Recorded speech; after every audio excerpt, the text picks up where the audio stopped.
Alright. We're keeping on here, conductors. We're going to the Melting Remnant rare drafts next. And I will say they're okay. There's one in particular that I think is really, really good. It's definitely one of my most taken rares. You could probably guess which one that is, but just kind of generally always takeable. But there's another one there's a controversial one that I have in my S tier here. It's not going to be can't talk. It's not going to be controversial for all of you, I think, because I think in general, when I say you, I just collectively say Monster Train as a community. Generally, they all agree that this card is S tier. My data will not say that it's necessarily S tier, but I'm going to put it in the S tier, and I'll say why later. But yeah, let's get to it here. I will say, of all the Melting Remnant tiers, I don't think rare is their strength, but I'm not going to say it's just straight up weak either. But I definitely don't think it's part of their strength. I think that their common, uncommon tiers, and then their banner units and champs are really their strengths. But I'm not even, I wouldn't go so as far to say that the rares is a weakness. Like, when I look at like a Wormkin rares, I see that as a weakness, right? But I wouldn't say that about the Melting Remnants. There's enough good cards there, but there's just not a plethora of them. So the first one we have here is Devourer of Death. I've never really liked the card. I don't know why the art is all pixelated, but yeah, let's just get it out of the way. It's D tier. I will say in the Divine World, I take it a little bit more than pre-DLC, which is to say I take it at all. Because pre-DLC, I'm confident it was utter trash. Not really that well designed of a card, in my opinion. Doesn't even count as a tomb, so you can't even get like tomb synergy with the artifacts. It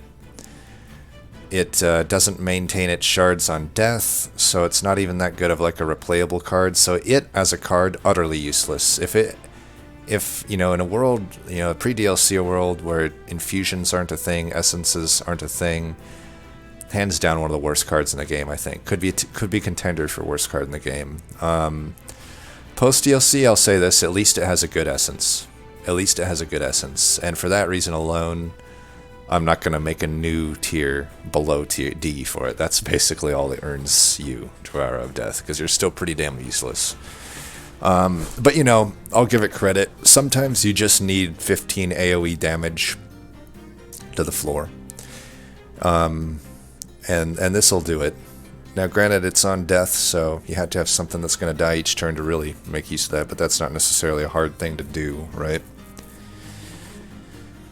There's a world where I wonder if it's okay into Legion of Wax. It probably isn't, to be honest. Like, I'm pretty sure just Explosive Tomb is way better, but it doesn't really matter because it's a rare. You're going to find it after Legion of Wax 99% of the time anyway. But yeah, I don't know. Sometimes you can do something cute, like putting it into a drag or put it into a tomb. Like, it's not that bad into like a stealth tomb, because self-infused stealth tomb is alright.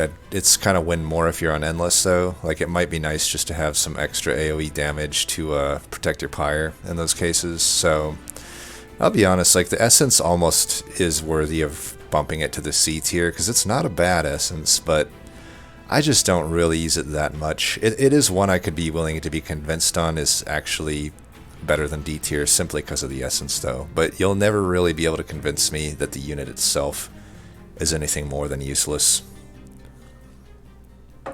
Then we got the next card. I feel like this one's a fan favorite. Formless Child, but realistically, I think it's C tier for me. I'm being generous there too, I think. I guess what I will say is when I have it work and run, my god, is it good. Oh my god, it's like god tier at that when it's working. And theoretically, the essence should be good, but I'll be honest, I have never really used the essence to any great effect. Usually, sometimes I'll take it wanting to use the essence, but then it just becomes apparent on that run that it's better as a unit. And it's pretty good at that, right? Like, it's a really nice roll with Primordium. That's probably actually the best use of it, I would say, if you want consistency from it. So, you can have that Primordium die, easy enough to do that, and then just hopefully keep your reform pool clean enough, and then get it back with Formless Child, and then it's endless at that point. You can just keep eating it, right? Well, it's not really endless, but you get the picture. You don't want to eat it. You want it to die, but so on and so forth. It has its uses. I just think it's honestly, like, to pull a number out of my ass, I think 95% of the time it's just not worth including in a deck. It costs 2. You have to have a deck that can properly sacrifice a unit or let it die, otherwise let it die. And you need to keep your pool clean enough that it has hits. But I've had it really work. Like, I've had it like, it can work with those weak ass sweepers from Stygian. It can turn them into some beasts. This is a card that basically it can really hyperscale something. 40 damage is no joke. So, and I think, maybe one day it'll be higher than C tier for me, because I do think there's some of these cards where the potential ceiling is there, and the ability to get there might be more consistent than I give it credit for. And I think Formless Child fits that bill. I think there's maybe a way I could develop a consistent strategy to make it more takeable, right? I'll look into that. But I can only go with what it's been my experiences so far, and in my experiences so far, it often doesn't make sense in most decks. So C tier for now, but might have a hot air balloon ride it onto the top, or it might hop its little ass into a hot air balloon and ride its way on up to A or S tier one day. We'll see. Intent on Death, or sorry, no, Hallowed Halls. Why am I skipping ahead of myself? So this is the controversial one. This is the one I'm putting into the S tier, even though my data does not support its inclusion there, I think. But I think it's really happenstance that I don't pick it that much. It truly is a god tier of a card, and honestly, depending on your play style, it has to just be the best card in the world a lot of the time, right? Like, I think the problem with me is so very often, by the time I'm offered Hallowed Halls, I already have a Paraffin Enforcer deck that is just going to have a stronger line by staying in play versus Rapid Reform. Plus, when you're offered Hallowed Halls, you do kind of you don't have to, but really, realistically, most of the time, to really get the value out of it, you need to commit to finding a holdover on it, or at the very least, spending all your hell vents on it, so that you can hit it enough that it makes sense to build a deck around. But it's absolutely, it has to be S tier in my opinion, because it's just one of those cards that you can realistically add to a deck, and almost most of the time that you add it, it should single-handedly win the run for you. So it just can't be anything less than S tier in my opinion, even though I don't pick it that often. The reason I don't pick it is because I've already won the run, and I know that adding it doesn't help me win the run anymore. It kind of hurts it. But for the record, most runs, and especially if it took me a while to be able to get to a point where, because Burnout Extension isn't necessarily that easy of a strategy to figure out, right? Like, it took me a while to get there, and until that point, Hallowed Halls was just a godsend. I was like, man, I'm struggling to put a line together with Melting Remnant. Oh shit, Hallowed Halls, okay. Now I just find Holdover and GG, right? It is literally GG if you find it on Holdover. There's maybe some theoretical runs where you couldn't win it, but man, it'd be tough. It'd be tough to find that. For the record, we'll take a look at my data after, but I'm pretty sure in the time range I'm looking at, it has no losses for what it's worth. So yeah, that's, I guess, my controversial one, because I feel like most of you would agree it's S tier.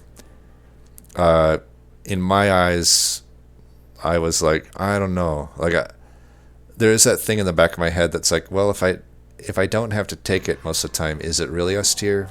But yeah, I think it is. I think that because I think the thing is, in those runs where I chose not to take it, I still could have took it and then made it carry the run, which just proves how good it is, right? Like that, I can't hold it against Hallowed Halls if I'm just confident enough in my other lines that I don't need it, because the truth of the matter is, if I had taken it, I could have just transitioned to making it a Hallowed Halls deck and it would win anyway. Then in Intent on Death, this card has been through the ringer. It used to be a different rarity, it used to be a different cost, it used to didn't consume. Every single one of those it had a different iteration on. Man, they can't figure out what they want with this card, huh? Like, it has been everything, every which way in this game. And I'll be honest, I've never really thought it's that good at any point. I think a lot of people have, but the best iteration of it, I think, was when it didn't consume and it costed 2, and it was rare. That was I guess the previous iteration. I think it was pretty good then because it was, and only for one reason really, and it was because you could really, it was broken with Little Fade. And that's it. I don't think it has much use out of Little Fade. That's my problem with this card. I definitely don't think it's great with a lot of the tombs. Like with Molten Encasement, I don't like it because it's like it consumes, so it's just a one and done. You'd have to find consume, remove, and then hold over if you wanted to basically say that it's like a way to use Molten Encasement if you didn't find Endless. But even then it's risky because it's like you might draw one before the other, and then Intent on Death, I don't know. I guess you could play it on a unit that doesn't have Extinguish and it still works, so you could keep it on holdover. But think of how many moving parts that is. It's just unlikely I would do something like that. It's not good on Entombed Explosive. It's not good on what do you call it? Remnant Host. I guess it could be good on Legion of Wax. I will give it that. But again, that's a rare banner. As I've said, rare banners actually are rare in this game. Can I really say much there? It's really just good on Little Fade, but since now it's Consume, it still needs like Consume, Return, and then like you'd have to find a holdover. So it's really just not actually that impactful. It's just a one-time spike to Little Fade in most cases. Now I will say the 2 cards we see here, these tombs, technically would probably actually be pretty well benefiting from it, but again, 2 rare drafts, that's hard to string together. It's not impossible, but is it enough to ever make me bump it up many tiers when it's really hard to pull? It honestly is really hard to combine 2 rares in this game. Because you only have the 2 rare drafts. You're unlikely to find rares at the other draft points, so it's ring 3, ring 6, so you had to have to pick either of these first, which typically I wouldn't do on ring 3, but maybe I do. And definitely with Devourer of Death, I would have just infused it into something. I'm not taking it as a unit thinking, oh, maybe I'll get my 20% chance on Intent on Death later, so I'll keep it as a unit, right? So really it's just Formless Child that realistically I'd be able to play it on, and yeah, it might happen. I have done it, but even then, it's just a one and done. I mean, the thing's going to die anyway and do what it would have done anyhow. So I think Intent on Death is really kind of win more and not even that good at being that. I could even argue D tier for it. So, I don't know. A lot of people seem to like the card. I just can't agree, but maybe I could be convinced. And then we have Remnant Pack. This is the one I was talking about that is just one of my most taken rares. It is just so good.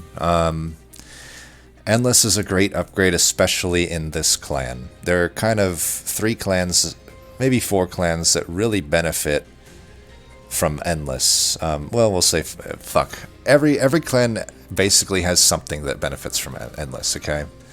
But Melting has a lot that benefit from Endless, right? Putting it on Little Fade Firelight is great. Putting it on Little Icarus before it has Burnout applied is great. You can intrinsic this.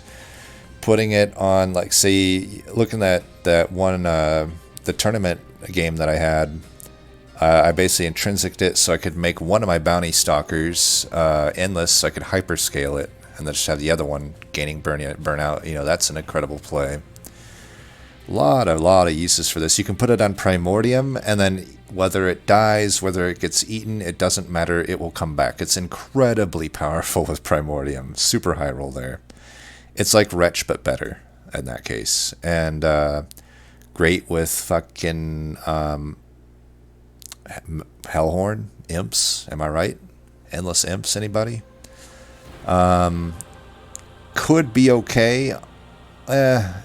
It's not that good, I guess. The Remnant pack itself isn't that good with Wormkin, I would say, because you could make an egg endless, but I believe the egg that spawns out doesn't maintain that endless. I could be wrong on that. I actually don't know. I haven't done it enough to know.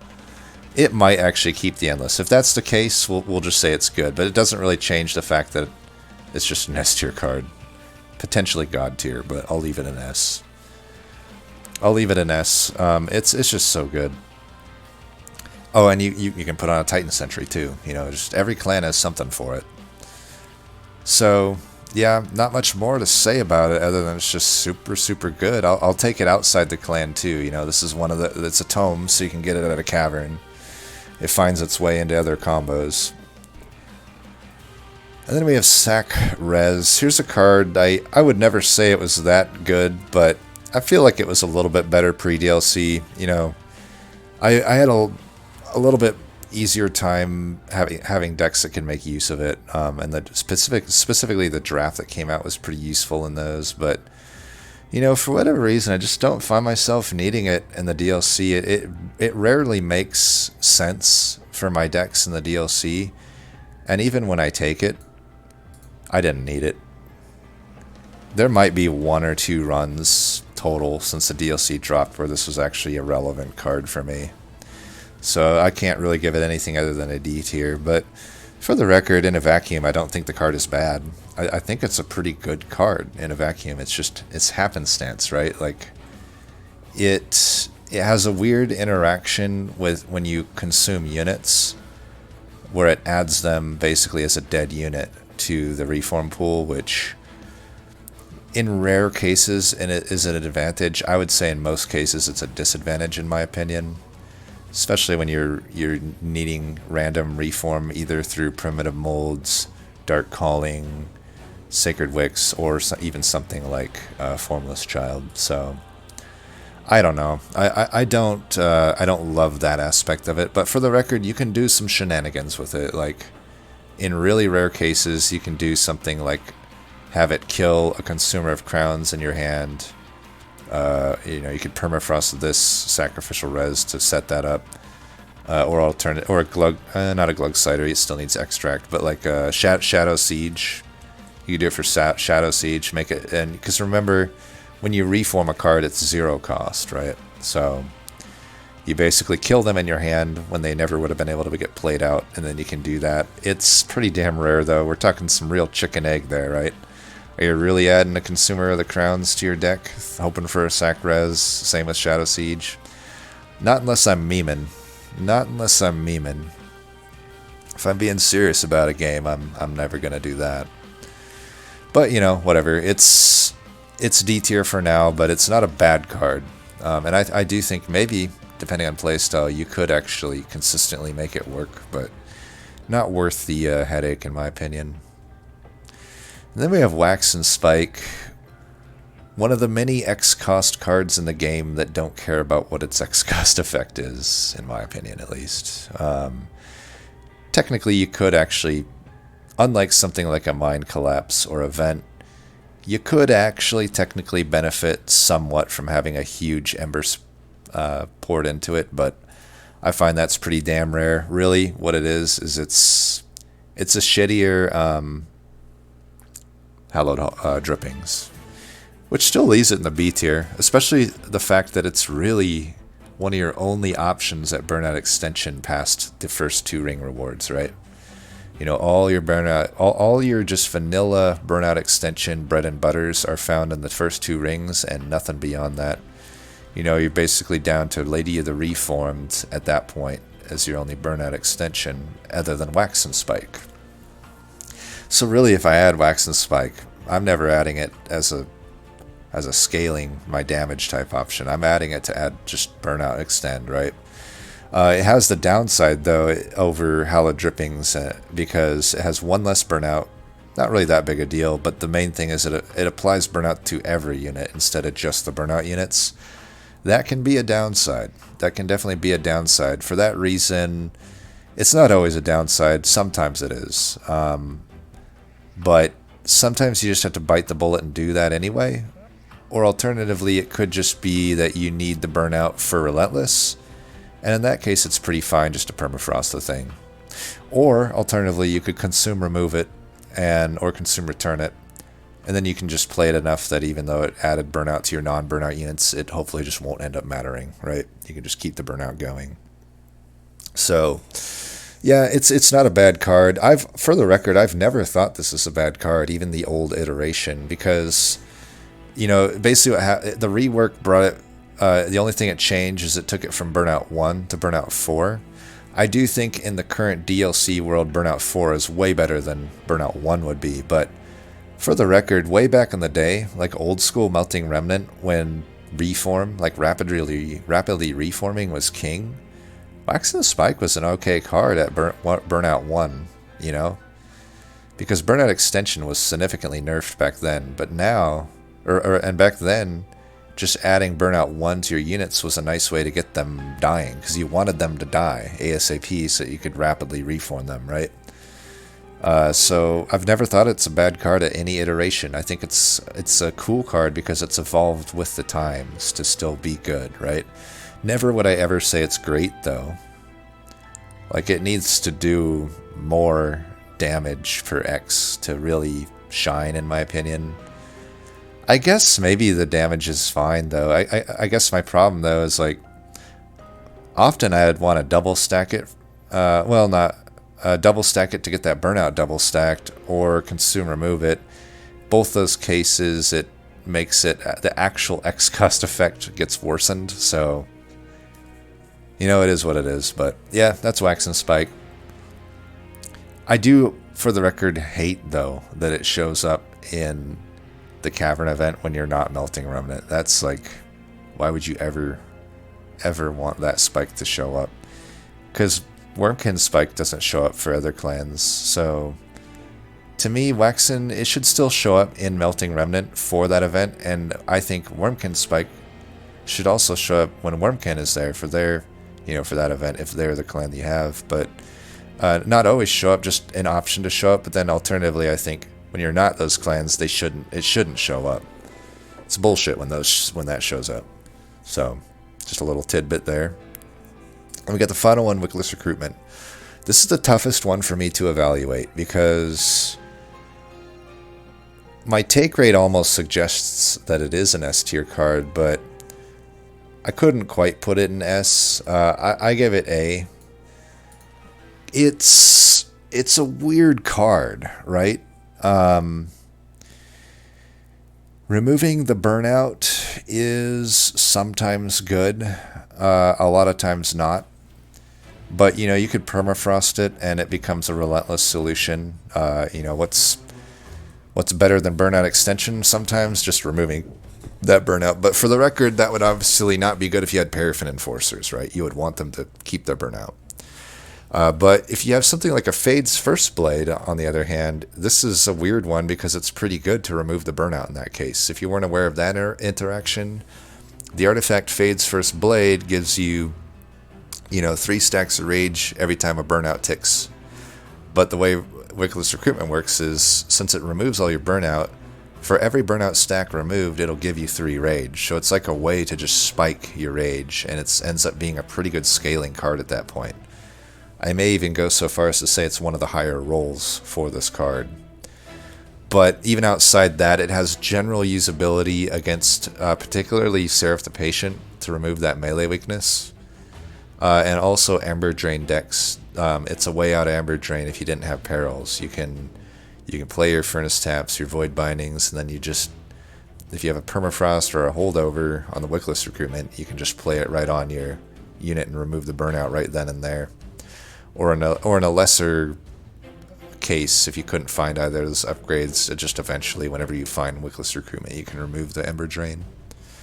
And it's pretty good for that. I'd say that's also another pretty high roll for it. But aside from all that, I don't think there's many debuffs in the game outside of melee weakness that are that bad for you. Like, unfortunately, just the way it works, like, no enemy applies Frostbite to you, right? Honestly, I wish they did, though. A lot of these, like, that'd be kind of cool, right? But yeah, for the record, no enemy applies Frostbite to you. The ones that apply Ember Drain, this wouldn't help anyway.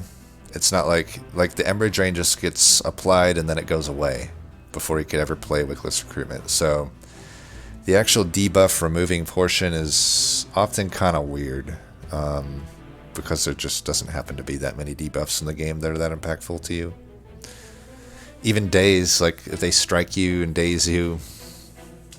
I guess there are Sap Seraph, but I find that in the DLC, for whatever reason, Sap Seraph didn't get properly updated to the DLC, and it's honestly as easy as Living Armor to me now. Like, it's the only Seraph, like, even through all my really bad periods of the game, it's the only Seraph variant that I don't think I've ever lost to.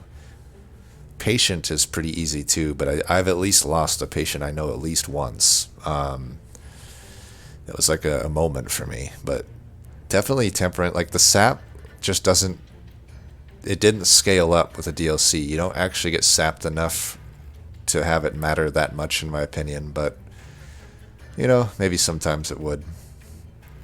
But yeah, that's the Melting Remnant tier. As you can see, it's not necessarily that great, but it's not bad. You know, there are two really high roll cards with Remnant Pack and Hallowed Halls. Wickless Recruitment, I think, is just kind of takeable. I don't really consider it generally that powerful, but it can be. Wax and Spike is just a decent card to find, and then everything else is either is pretty situational or just kind of bad, right? And a quick, you know, let's make a quick note on melting. You know, through this, kind of something I've been doing on the side is trying to gauge what I think the best and worst clans are. And Melting Remnant is the most volatile one for me. I keep going back and forth on it, literally being the best and literally being the worst clan. It's so hard for me to decide. I will say the general heat check that I get, the general consensus that I see from most players, say that Melting Remnant is the best clan in the game. And I don't necessarily have that many qualms with that statement. I mean, it's pretty obvious they have a lot of strengths, right? They have Little Fade, probably the best champ in the game. Even though I technically have higher win rates with some other champs, I do still probably agree that Little Fade is probably the best champ in the game. And Rector is not bad either, though I do think it takes a while to learn Rector. I'm just now in the last few months even that comfortable with him. And Primitive Molds variant as a secondary I think is very good. I think where you lose me, though, is Dreg's secondary. I think it's very overlooked how bad Dreg's secondary is. It's definitely my lowest win rate of all secondaries, by a good margin. And I guess maybe more importantly and relevant to these videos, what I guess I'm trying to say here is, like, when I look through the tier lists that I've created so far, and I look at everything melting, their banner units, great, for the most part. Their artifacts, pretty good. Their common tier, really good. You know, it's contender with Umbra for best common tier, and then uncommon tier, pretty good as well. And then the rare, probably the weakest of all those tiers, but still not bad, right? So all those things considered, it would just seem like a pretty easy take to say Melting Remnant is the best clan in the game, but there's something not captured in these tier lists, which is specifically for the Dreg variants. More and usually we're talking about Dreg's secondary, but it can be relevant with Dreg's primary too if you didn't find Dark Calling, in my opinion. So there's just a big component there of there's certain cards that if you miss on, you're going to have a fucking nightmare of a run.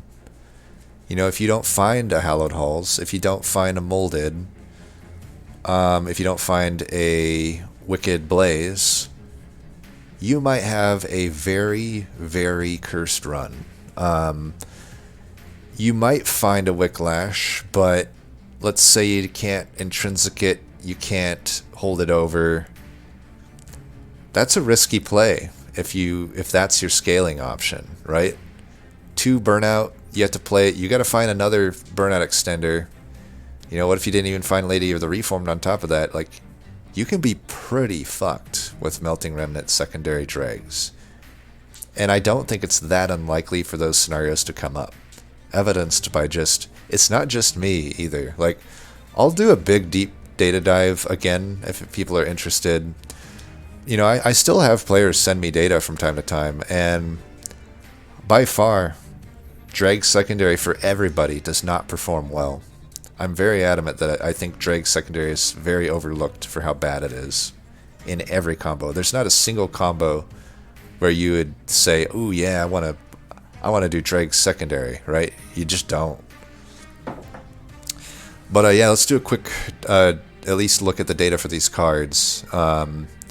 So the first rare we have on there is obviously going to be the Remnant pack. So 26 and 2. You know what? I guess it wasn't as taken as I thought it was. For some reason, I was thinking I'd take it more. It's still pretty high, right? 26 and 2. I thought I had looked at this and it was higher. Maybe I was looking at a different date range, but still S tier for sure, right? My general 20 to 25 range threshold is hit there. But, you know, what you don't see here is Hallowed Halls, right? So we had to go down a little bit. But Wickless Recruitment, for the record, 20 and 0. Maybe it is S tier. I don't know. It just doesn't feel S tier to me at all. But I could definitely see an argument based on my data here that Wickless Recruitment is S tier. It just doesn't make a whole lot of sense to me that it would be. In all honesty, a lot of times I take that card and it doesn't really end up doing anything for me, but it just kind of was nice to have it just in case I didn't find better stuff, right? I think it's a takeable card. I just don't think it's that impactful a lot of the time. But I'm willing to be convinced. I think if it's 20 and 0, it definitely could be considered S tier. But then we got to go down a bit to find Hallowed Halls, which, for the record, it still is a 100% win rate, but it's only 12 and 0 versus the other ones, right? I'm still, though, you know, I already talked everybody's ear off before on what I thought of Hallowed Halls and why I still think it's S tier. And also why I don't end up picking it much. You know, it is what it is. And then, yeah, I guess Intent on Death is chosen a lot. Maybe it's better than C tier. I don't know. I still kind of hold to it, though. I don't think it's that impactful. I don't even think it's that takeable. It's obviously very takeable with Firelight, but I do kind of wonder if it's win more. Kind of think it is. And then we keep going down. Where's Wax and Spike? Should have seen that by now, right? Oh yeah, up here, 17 and 2. And hey, that might be enough to say A tier on Wax and Spike. I'd be fine giving it an A tier. I mean, it is pretty much a godsend to find that burnout extension when you're in dire need of it, right? But even if you're not in dire need, it's just a nice card to have. I mean, you're not sad to have it in most melting decks, right? These days, at least. So I don't know. I could see A tier for Wax and Spike. But then we go down Formless Child, like I said. Just not that takeable. 5 and 1's a pretty small size. It wins though when I take it. I guess it lost once, but who knows what happened that run. I still stand by C tier there, and then we really kind of like just don't see much of the others. Like Sakrez, like I said, 2 and 0. That's not much, right? Devourer of Death, 1 and 0. Just not really that takeable. But yeah, that is Melting Remnant. I think we are going to finish on Hellhorn. I think that's the only one left, right? So hopefully that was useful. Let me know your thoughts on Melting Remnant. Do you think it is the best clan in the game? Also, just thoughts on the tier list that I put forth here. Any agreements, disagreements, surprises, thoughts. Love to always hear it. Love any of these discussions that come up. These are kind of my favorite videos to do lately. And yeah, we'll get to it here. We'll finish out with Hailhorn, and that might be a pretty complete set of tier lists. I'll also put together a playlist for this giant set of tier lists that I've put out in the last few months. So, as always, thanks for watching, and much love, peace, and yeah, see you later.